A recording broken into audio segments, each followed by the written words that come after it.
Just as a disclaimer, we want you to know that some of the movies that we will be reviewing were shot in a different time and era where people of race and sex were not treated equally.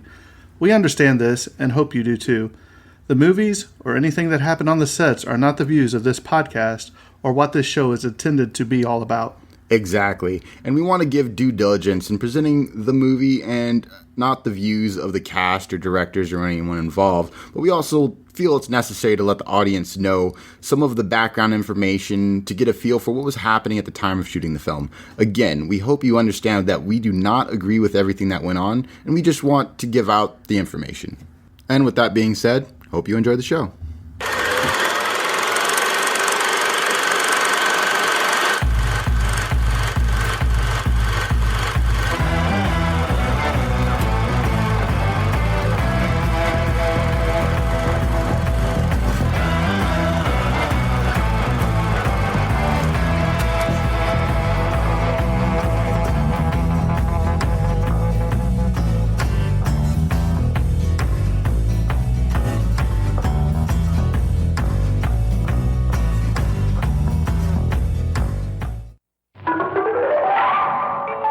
My name is Bond, James Bond.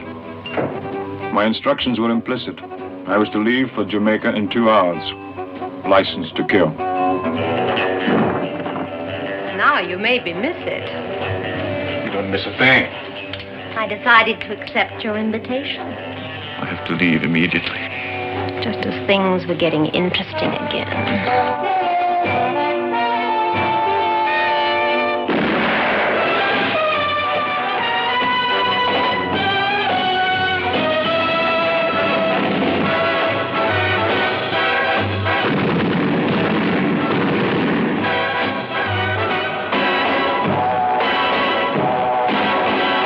James Bond, 007. Licensed to kill whom he pleases, where he pleases, when he pleases. From the elegant clubrooms of Mayfair to exotic island night spots. Good evening. Who pays you? You. Tell us. A strange adventure of intrigue, treachery, and love. Hello? Oh, Mr. Bond. I was thinking, why don't you collect me at my apartment? It's lovely up here in the mountains. Her directions were easy to follow. And she sent a few of her friends to make sure I didn't get lost.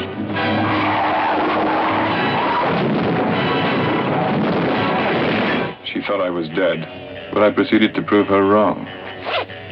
I thought it was always polite to knock first, before shooting.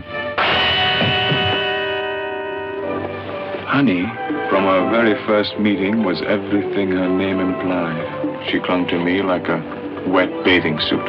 But business as usual came first. The pace was killing. I thought you less stupid. I could have had you killed in the swamp. And why didn't you? You damaged my organization. Unfortunately, I misjudged you. You are just a stupid policeman whose luck is run out. Maybe it was my luck. Up to my neck in hot water. Or something blowing up in my face. You'll live dangerously with the superbly resourceful James Bond.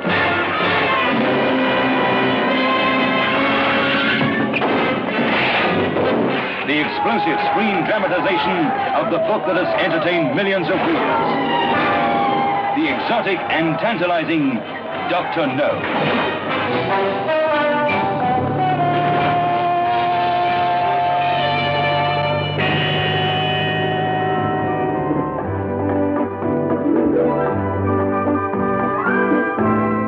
Some people will go to any extremes for a little privacy. All right, guys, welcome back to the Tragedy of Cinema podcast. I'm your host, Jimbo, and joined again today by my two colleagues. Kyle Zahner, the wacky co-host. So wacky. And the less wacky and sleepy Terrence. The Marmaduke. And I'm Barnes. Marmaduke. James Barnes. I always wanted to say that. Today, if you can't tell, today we'll be talking about none other than James Bond's first appearance on the big screen. My name's too long to do that. Davis. Terrence Davis. This is Bond's first appearance, and of course the great actor Sean Connery portraying him. But before we get started, Kyle, question. Mm-hmm. What would be your 3 digits if you were the agent? It wouldn't be 007. What would it be? Oh, no. Can I use this? While you think about that, I want to use this opportunity to see a joke I saw online. It was hilarious. It was To based see a on, joke. Like, it was it's based on like online first person shooters. Like they call me 007. 0 kills, 0 assists, 7 deaths. That must be Apex Legends. Kyle, did you think of your agent number? Yeah. Probably 447. I don't know. 447. This is Agent 4. Wait, no. I got better. 269. Dash you fine. Why not? What 187? Here is mine. It's Agent 999 because I was the last resort. Kyle's like, well, I'd be Agent 1000 because I'm starting a new millennium. Yeah. All right, so without further ado, let's go ahead and jump right in because after last week's Mr. Rogers' Neighborhood, all glorifying, we're getting down to some nitty gritty murders in this. So, Terrence, Some fun Bond. take it away. So we have Mr. No. No, Dr. No. Sorry, And he's got his doctorate. Wait, he spent 6 years in college, Terrence. You got to respect him. As you can tell, that man earned I his am title. exhausted as always, and I'm just going off the hook. Yeah, I know. Dr. No, I don't even know where that came. He didn't get his. That's Dr. after No. his master's. Yeah. Dr. No, 1963. This released May 8th, 1963. The budget for this was $1.1 million. And this grossed $16 million. 16. And worldwide, also $16 million. It only made about 10,000 worldwide, so it wasn't so great in international audience. But at the same time, Hollywood wasn't really breaking the bounds worldwide either. Then we have I have the box office for this movie, and it's interesting. It's on the top 10 and just really close to top 5, but on the top, and I just did top 7 because spoiler alert, Dr. No is at number 7 of the box office list. So at Kyle, let me know if you've seen any of these movies he's about to name. Okay, one quick note that I just did the inflation calculator. $16 million in 1962, the equivalent of about $147 million today. Yeah, so a small budget movie. Yeah. Well, actually, even now, that became like a small earnings, maybe a small gross. Yeah. Okay, go forward. So, box office, 1963. Number 1, we have Cleopatra. Have you seen it, Kyle? No, I've not. I haven't either.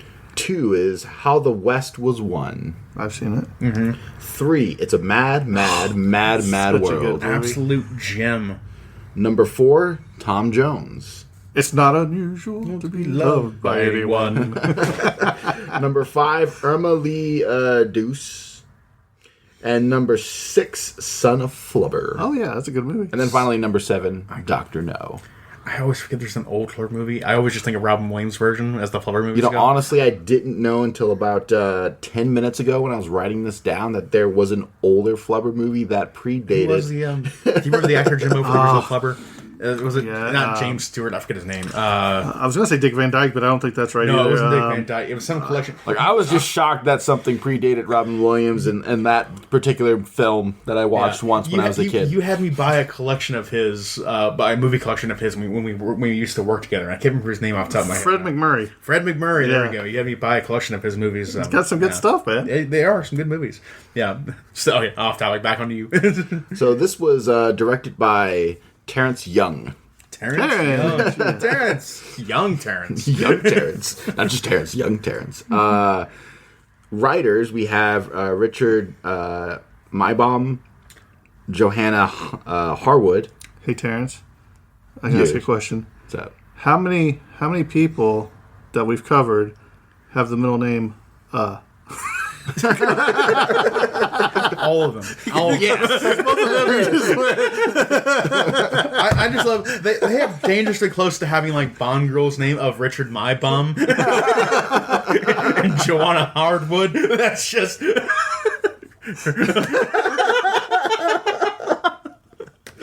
I'm sorry, maybe a little too risky for the podcast. We have just derailed this episode. So we have Berkeley. You can't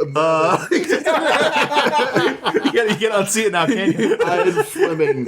You're getting the full Terrence experience today. So normal. Yeah.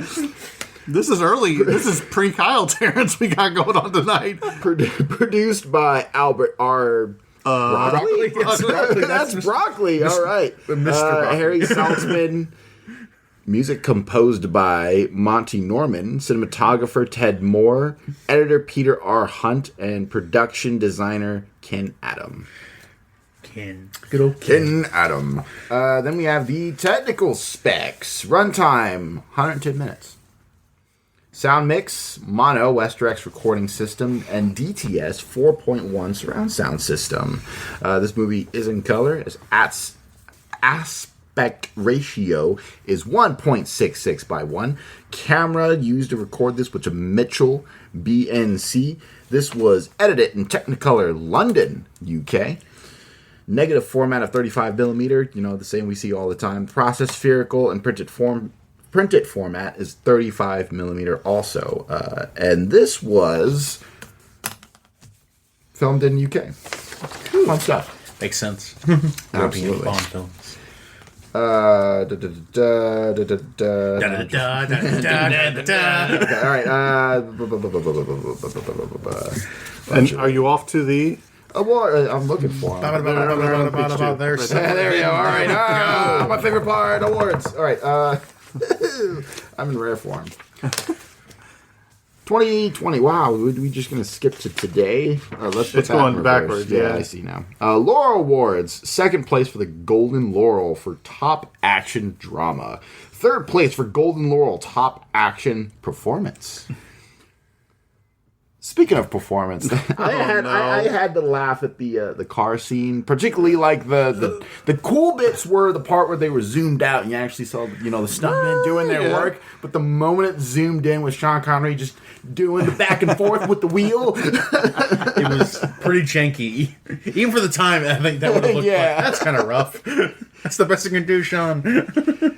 Golden Globes USA 1964. It won a Golden Globe for Most Promising Newcomer, female Ursula Andress.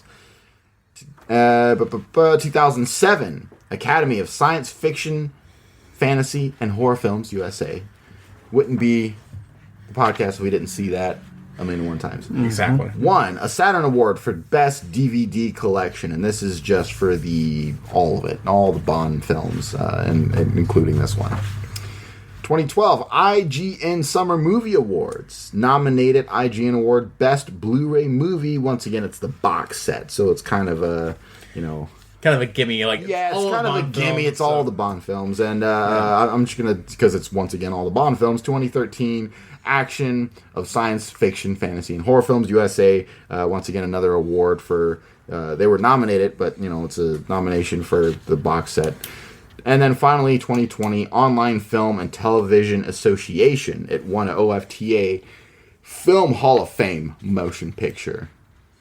So here's what I find interesting is I wonder how long, or if any of the Bond films have made the National Film Preservation Board. I wouldn't know just because they're UK-based films. So Well, I always forget how long a movie has to be out before it hits the National Film Preservation Board. Speaking of that, you just posted something on I did. the Facebook group today. Yeah, that was Or yesterday. Lord of the Rings and was it Return? That made the film? That's a good question. I never go on Facebook, so I never know. There was I'm 3 bad. of them, I think, there were that you posted on there. But while he's looking that up, I think he's done with the awards, Kyle. If you want to go ahead and jump into the cast. Oh, you are done with the work? Okay, That's all. I will jump I'm into the done. casting then. I'm going to keep this a little brief because I kind of dropped the ball this week on my return debut because I've been under the weather with the global pandemic and all that. So, I've recovered now. It's okay. I dropped the ball so much you think I'm dribbling, dude. Fair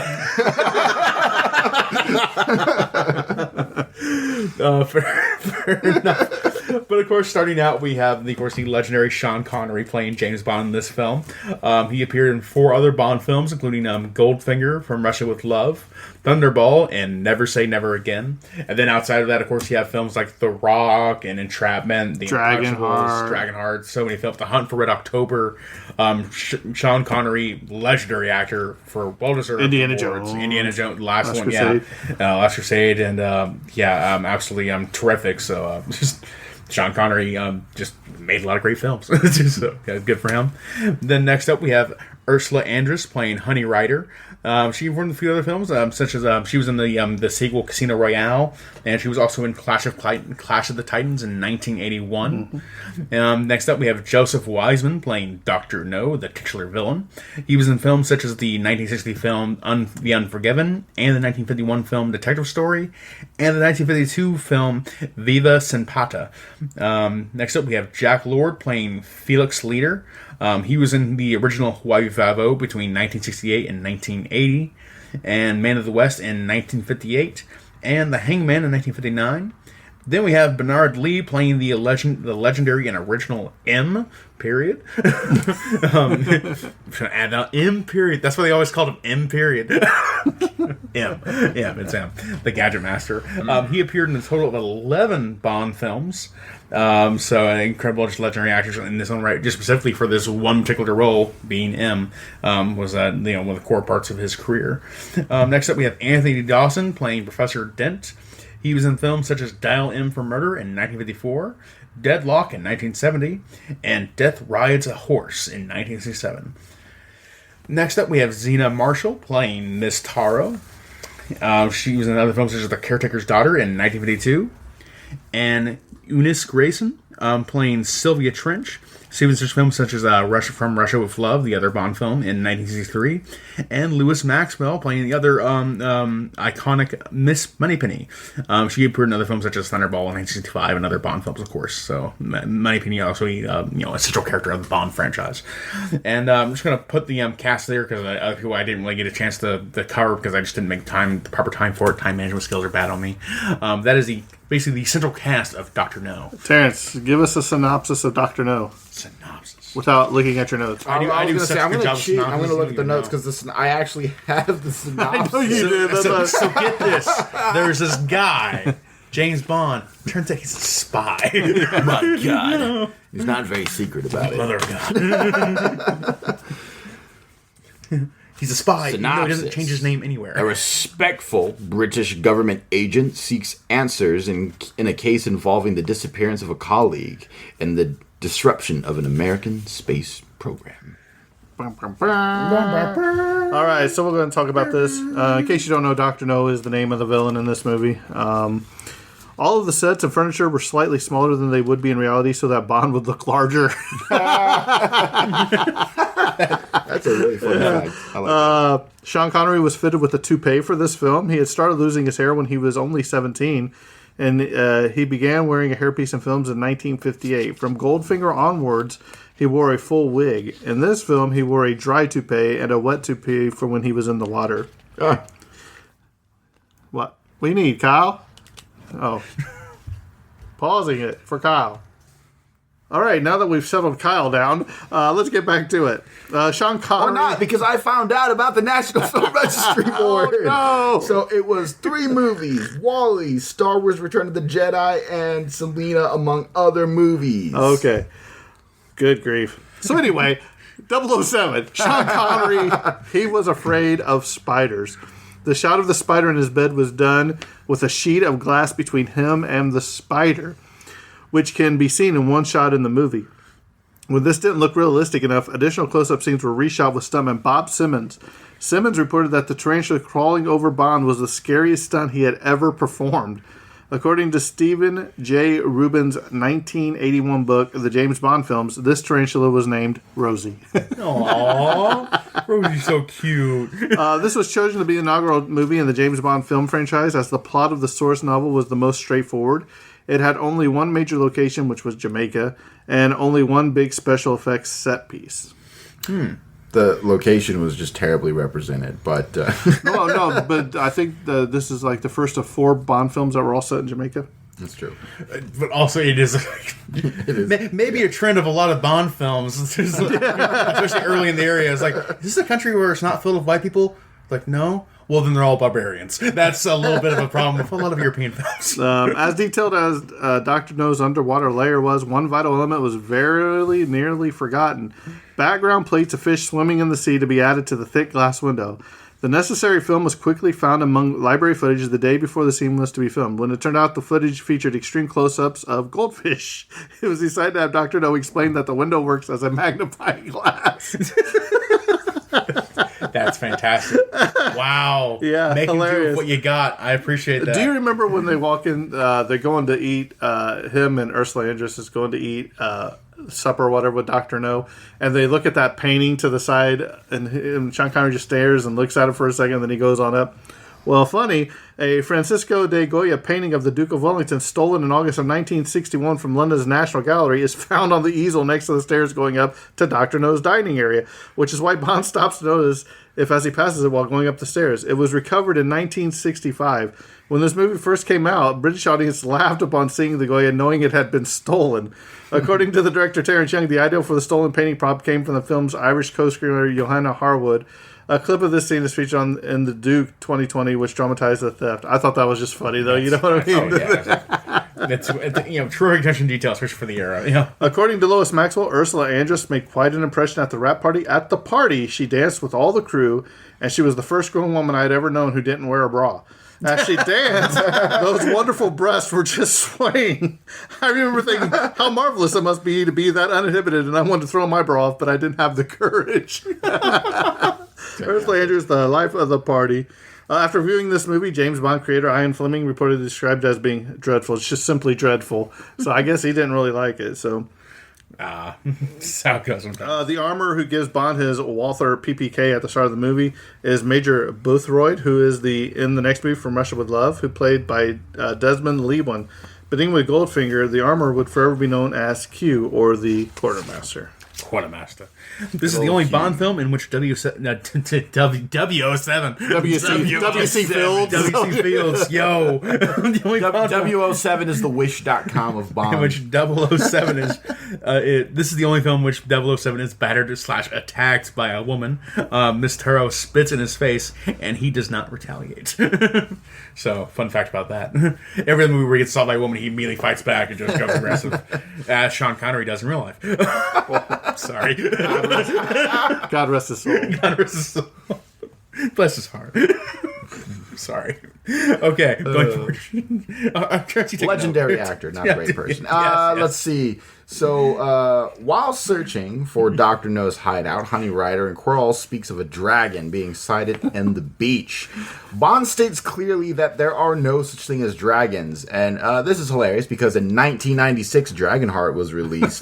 The voice of Drago the Dragon was provided by Sean Connery. That is just one of the funniest facts of all time. There's no such thing as dragons. I am the last one. Sir Sean Connery won the role of James Bond after producer Albert Broccoli attending a screening of Darby O'Gill and the Little People in 1959. He was particularly impressed with the fist fight Connery has with a village bully at the climax of the movie. So, you ever seen Darby O'Gill and the Little People? Nope. Never. No. It's the one where he finds the leprechauns? Oh, you gotta see it. This is all you, Jimbo. I have no idea. This doesn't even exist to me. Connery's suits for the film were made by Savile Row tailor Anthony Sinclair. Sinclair stated that a truly great bespoke suit would be able to stand up to a good deal of abuse, such as grabbing by the lapels, and still look great afterwards.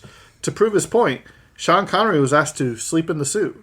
When he woke up the next morning, he was stunned to see that it looked fantastic. Oh, wow. That's incredible. That is Those really suits still around? Yeah, when Bond enters his apartment at the beginning and finds Sylvia Trench playing golf, she was originally supposed to be nude, but the censors objected to this. The disappointment in Kyle's voice. And this is, I think they said this is only the first one of only 3 films or 4 films you see Sean Connery's apartment. Oh, wow. That's 007, pretty cool. so. Interesting detail. In South Korea, the literal translation of the movie was 007 Murder Number. That's a great future title. That's great name for a band, Murder Number. Great name for a song or album. I don't know. It's my new punk band name. Exactly. Here's something on the logistics side of things. So the scientific equipment worth almost 100,000 pounds was made available for the underground radioactivity laboratories, which stretced across 18,000 square foot space. That's pounds as in British money. Francs, Yes. the sterlings, the all your fake money. Do you names. know who the cousin of author Ian Fleming was? Even though the pound is worth more than the dollar right now. Kyle. I'm joking. Sorry, Jimbo. Who was the cousin of Ian Fleming? The author of Ian Fleming. The author of Ian. What? The cousin of Arthur. I have no idea what you're talking about right now. He wanted to play Dr. No, his cousin, Sir Christopher Lee. Oh. Wow. Okay. That's a really small world moment there. Right. Especially since Sir Christopher Lee was a real spy. Although there are persistent Saruman. He did all of the James Bond things for real. Yeah, I know, right? Although there are persistent Always will never rumors cease to amaze me. that Ursula Andress was naked in the shower scene to clean her of radiation, closer inspection reveals that she is wearing a nude-colored one-piece swimsuit. And Kyle said, the studio's Japanese affiliate originally translated the title as "We Don't Want Doctors."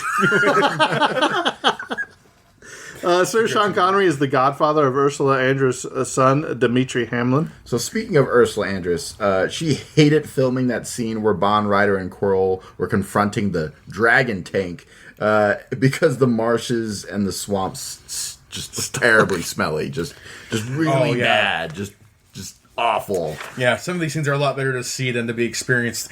Being in those environments, like, it smells awful. Have you ever been like forget a about that all the swamp time. or like a bog that's just... Get out of my swamp! Get out of my swamp!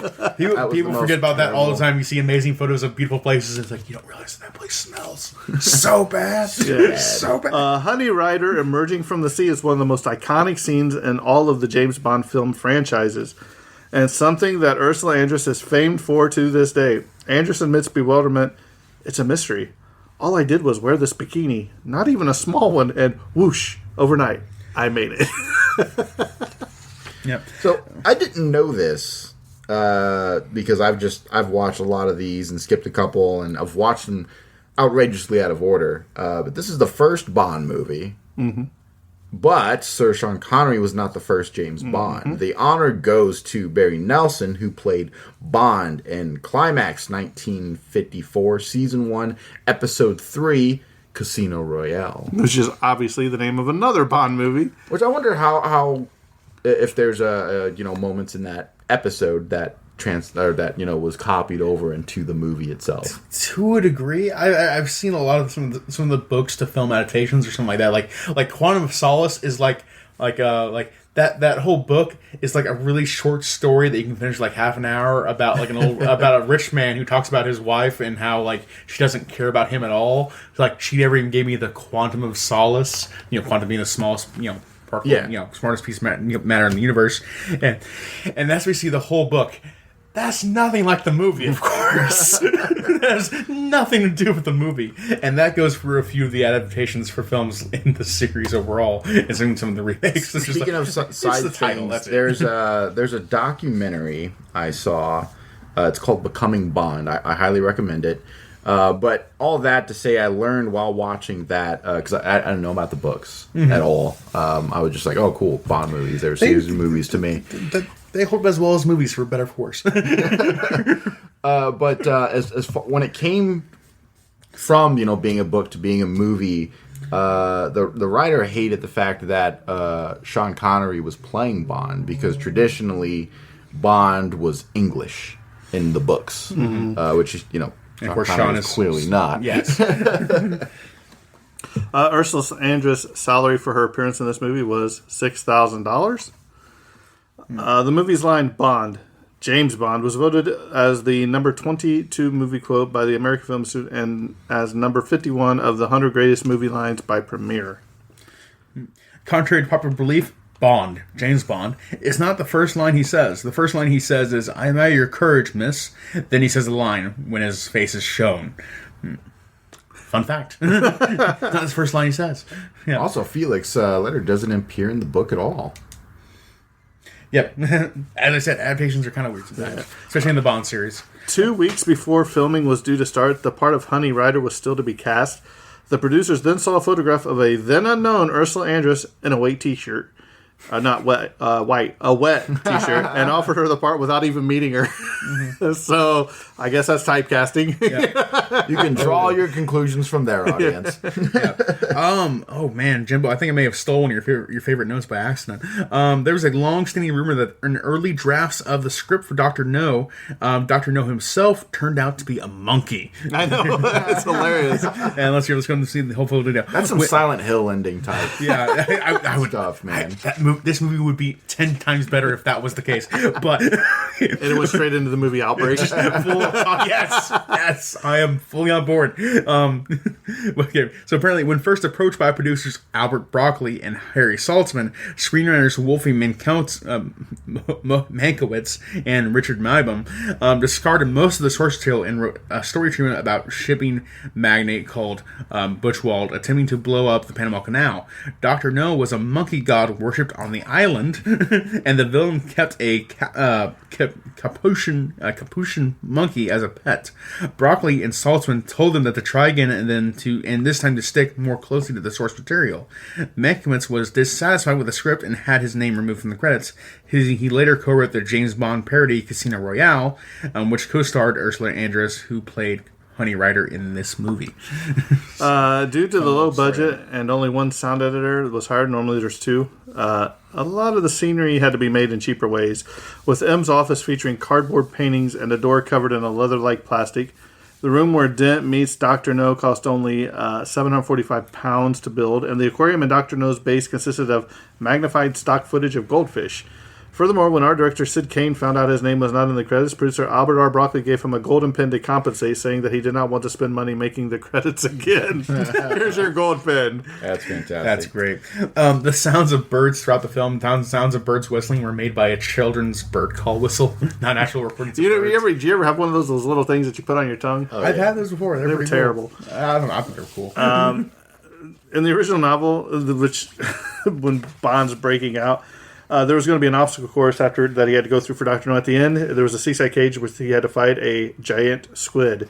The movie altered and toned down all of that, and the obstacle course idea lost insulation from the novel to movie. In the following scene, a sequence involving Honey Rider being tied to the ground and being attacked by a swarm of crabs was scrapped because many of the crustaceans arrived frozen, dead, and damaged. Oh, no. Yeah. In the movie, I show water was the threat instead. Remember when she's tied on the rock? Yeah. For how come we've come in special effects territories on the years, it's annoying to me that we haven't had more stories of men just fighting giant sea creatures. I want to see more of that. And I was curious as to like what was going on at the very end. You know, he's looking for Honey. He's running around the facility. Honey, where are you? And then he just finds her just an obligatory just gets like there. Yeah. Well, no, he grabs that lady and says, "What room is she?" And she said 12, and 12. she's like, grabs her, drags her, show me. You know what I mean? Yeah, but then the guy's in there. He just comes up and he punches her. You know, and she's just in it like a canal thing. Like I don't know. It's a little anticlimactic moment. It is. Yeah. Film, She's just like. Okay, I mean, but if was she really in any danger? But if you look at it, you remember when he's crawling through the thing and that water came through. That's true. So you don't know. She was right in front of that grate or whatever, so I'm assuming that he was going to flood it. Yeah. The white bikini worn by Ursula Andress in this movie was sold by her at Christie's auction in London on February 14, 2001 for £35,000 and was purchased by Kyle Zahner. Oh, no, sorry. It was purchased by Robert Earl of Planet Hollywood, and with commission and tax fees, the total was actually around £41,000. Before the auction, the bikini had been estimated to fetch £40,000. The bikini top originally was made from an underwire bra sold from a Saks Fifth Avenue in New York City. Costume designer Tessa Wellborn ordered 3 of the bras, covering them in cotton and refining the design. The belt seen in the movie was made from a white webbing army belt with brass fittings and a scabbard. After this movie's release, bikini swimwear sales skyrocketed.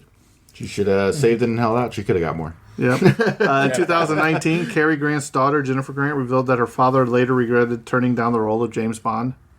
He would have been a pretty good James Bond, too. An excellent James Bond, yeah, I agree. This is the only completely animated opening title sequence in the EON Productions James Bond official film franchise until Casino Royale in 2006. Huh.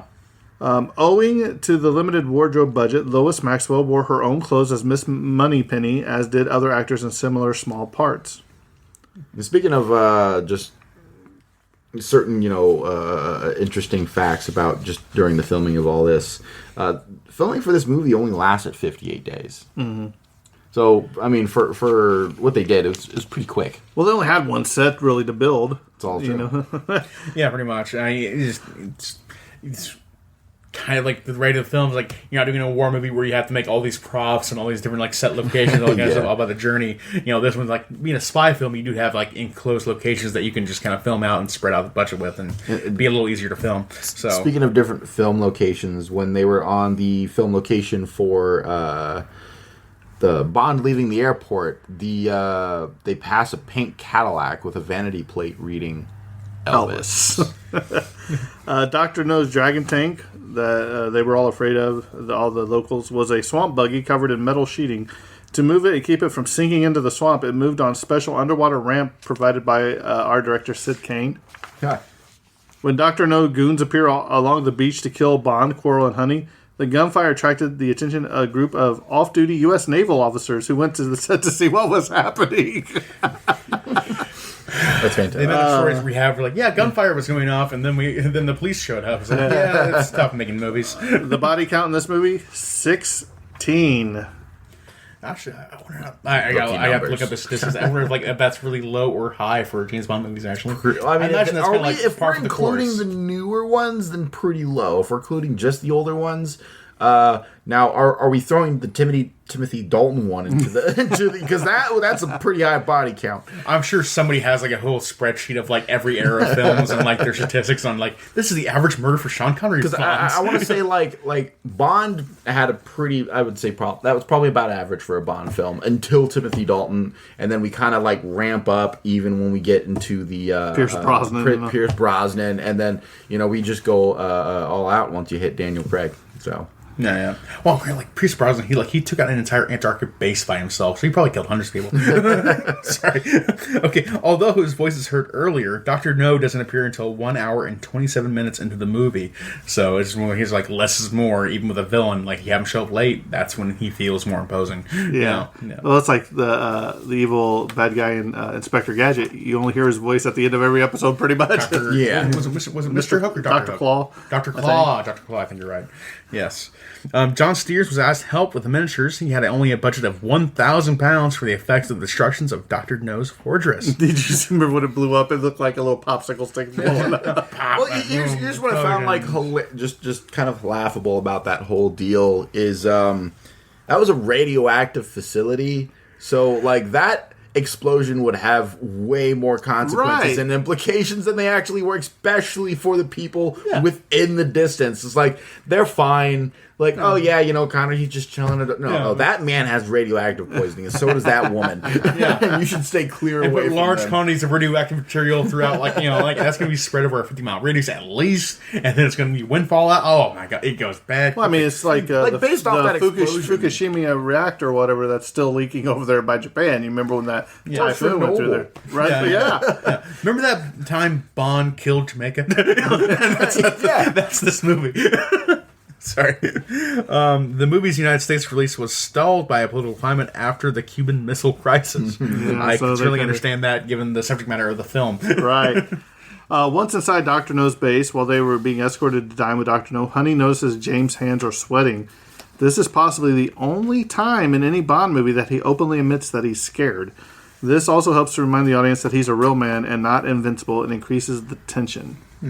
Something else I think is like a little bit lost even in modern films now. It's like it's not they're like the current film is Daniel Craig, and then moving on to the future, like he's not as down to earth and human as like other people. He's more just a completely assassin. He's just an assassin. Yeah. He's very standoffish. You think he has no emotion whatsoever. At least in the films I saw, where like I'm not impressed with his emotional range. He's just too much of an action hero. Yeah. Hopefully they improve that with the next Bond. And one thing I noticed at the end, when they're in the boat and he's like, "Hey, give me a tow or whatever," Yeah. And he sensitizes. If you watch James Bond and Ursula Andress, they switch places, different shots, like left to right, right to left, and I'm like, what? And then the part where he took off his shoes, remember, he gets electrocuted on that fence. He takes off his shoes to push open the grate or whatever. Yeah. As soon as he pushes it open, he puts his shoes behind him and he claws right through, and his shoes are on his feet again. And I'm like, did he have 2 pairs of shoes? James Bond is good. I was just like, man. Man, it counts for You got anything else over there, Kyle? No, I'm finished up with my notes. All right. How about you? Let's start with Terrence this time. Terrence, what do you think about Sean Connery as James Bond? So this was my first time watching this particular Bond film. Really? And it was pretty good. So coming into this, I expected it. This seems to be a recurring theme with me when I jump into some of these movies. Is I expect it to be problematic, especially considering who's starring in it, Time period, subject matter. Subject matter. Just too many things that are like this could not have aged well. No, it's still a really good movie. I mean, it's a Bond film, right? It's a solid spy movie. I'd watch it again, and I'd watch majority of the other Bond films again. I mean, I like Bond, so it's easy for me to come into this and be like, yeah, I'd watch it again. I really enjoyed it. If you like Bond, you come back and watch this movie.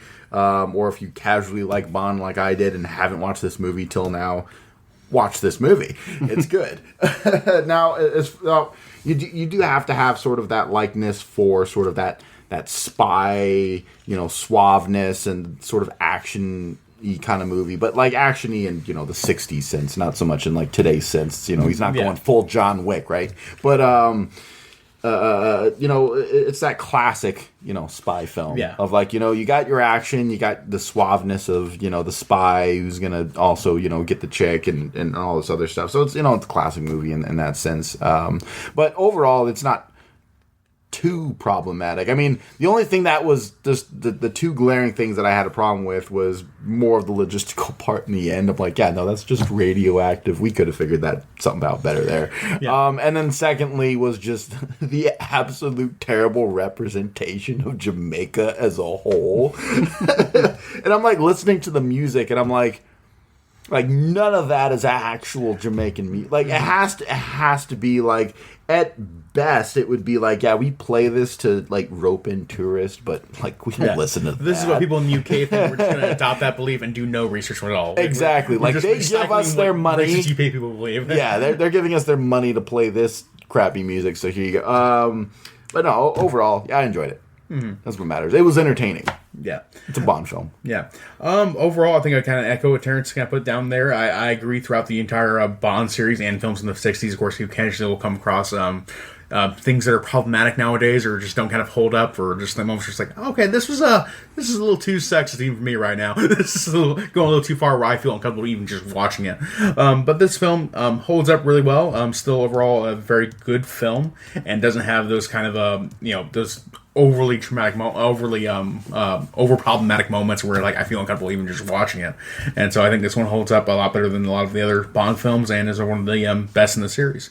So overall, it's a film I really do appreciate. Can't wait to cover more in the future, I'm sure, in time. And overall, just a pretty excellent film. Jimbo, how do you feel?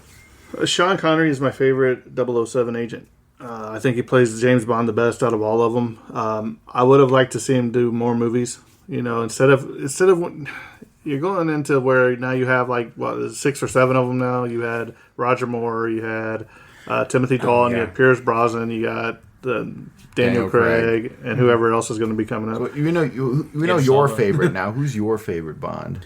I'll say that for another episode. I'll say that one for another James Bond episode. Got There we it. Got go. it. I'll spoil mine. for which me- is- I forgot you. The next one we're doing is Sean Connery too. So now I'll do it later. But for me, like I don't feel comfortable choosing right now off the top of my head. And for me also, it's a battle of like who was the least bad in my opinion. I feel like I'm still waiting for a really good Bond in my humble opinion. Mine is the most unpopular opinion ever, but I really like Timothy Dalton as Bond. I just like that movie a lot. I think that movie just was it was beyond its But time. you say that, but this is your first time seeing this one. It is So my you first have time it. That's seeing what. this What are you basing on? Just the one movie? Yeah. Have you seen the one where they went to the moon? Is it Roger Moore? I think goes to the moon. believe so, yeah. Moonwalker, I think, or something. Yeah. Like that. Oh, it's terrible. But there you have it. There is episode 85, 86. Around there, Yeah. probably. So In that ballpark. we've decided that next week we're going to tackle one of the classic 3-hour marathon movies. I'm sure it is. So Terrence, be ready. Oh boy.